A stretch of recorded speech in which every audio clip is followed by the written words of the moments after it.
All right, so we are about 11 days in, 10, 11 days in on our eggs incubating. They've been in here. We've been monitoring humidity. We've got the roller setting where it's rolling back and forth. Just want to come in, trying to do a fun job of candling. Now, our incubator has a nice big hole here and everything else.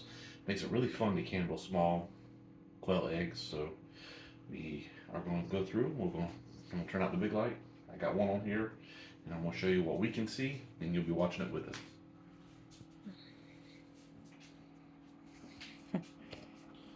The first one is on there, and what we're looking for, like I say, I don't know how this is going to show up on video. But right here at the edge, you can see some veins. I don't even know if you can see my fingers and all that. So right here where my finger's at, when I move my finger, there are some veins in there. I know it's really hard to see. And on this back side, I'm going to rotate it just a little bit. It's a darker spot on this area here than in this area over here. Alright, I'm going to pull this egg off so it can get really bright. We'll grab another one. Sit on there, let our eyes readjust for a minute. And what we're looking at is you can see this egg. Excuse me. It's showing a darker spot at the top. Different style air pocket. I'm going to flip it over actually. Super bright. There you can see how it's dark at the top, a little bit lighter down in there. I'm just going to keep rotating and looking for any kind of veins. Some eggs will be fertile, some won't. We're still learning this process too, so see that one shows up totally different as my light went out. Candling light only stays on for so long, so pull that one off. Let's grab another one. I pulled some out of the incubator just to candle them. So, that one. Darker around the top, just be lighter in the bottom. I'm gonna flip it, rotate it.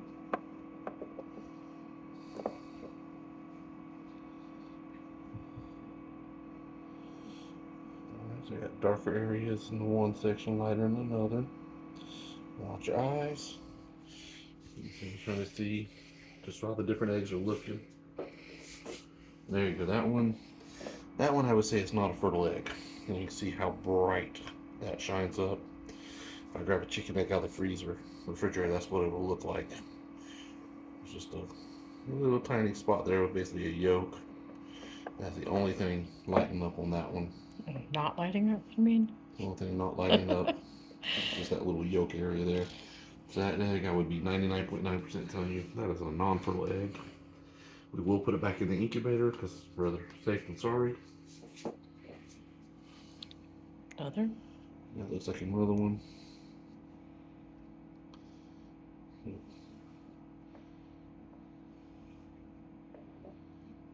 Which we expect a guarantee of 50% rate.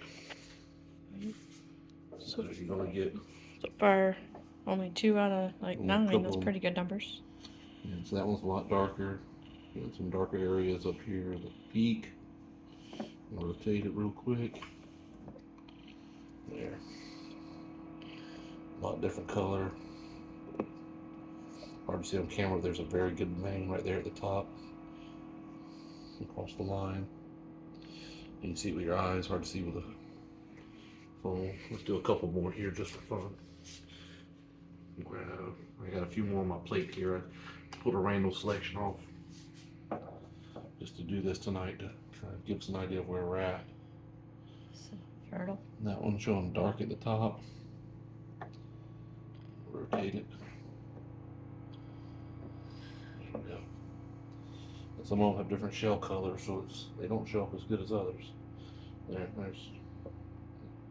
see a little bit there how it's got the air pocket on the side and the bottom. Right. Saw it a second ago. It's really light veining. It's really light, but not as prominent as some of the others we've done, but still some veins in there. That's what we're looking for. That one.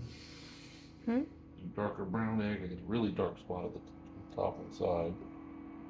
I'll do a rotation real quick. Okay. And it's funny, that's another one.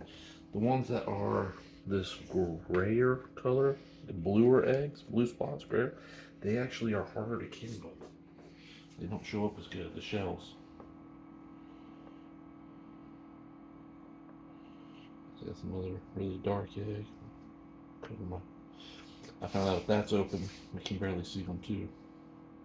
Gotta make sure I cover that. That was a very dark egg. Mm-hmm.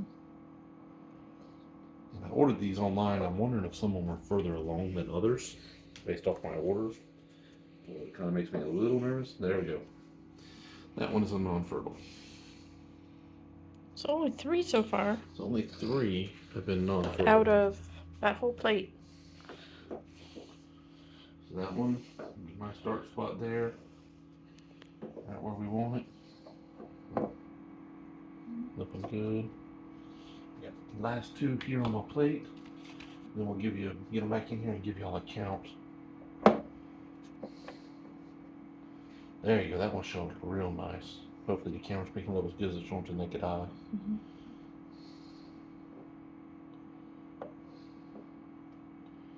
There we go. Last one. I want a candle to look at. Well, that one looks. That one doesn't look fertile either. Oh, never mind. Questionable. That one is questionable. I see something there. I think it's just in the egg, the color, but I don't know how I rotate it. I got some dark and I got some light. If I had to take a guess, I'd say don't. Yep. Rotate that way. Non-fertile. That's just the kind of All shell right. again, maybe. Oh, Yep. the light turned off again. Yep, that was a non-fertile. So I'm gonna turn our main light back on and do a quick count. Watch your eyes. Whoa. And let there be light. So, Alright, so 2, 4, 6, 8, 10, 12, 14, 15. 15 eggs, and we had 4 that I'm 99.9% sure are non-fertile. So 15 out of 4. 25%. 25%. We got 80 eggs total in here, so I'm not going to sit here and do math at this time of night. So I still have a chance of about 60 eggs. If it's 25%. 60 still a lot of quail. Yep. 60 is a good start. That's right, I can tell that's right. Humidity's dropping because I got the cage open. I'm going to go and put these back in here because better safe than sorry. I don't want to give up on everything yet. Get this back on, get our humidity levels back right.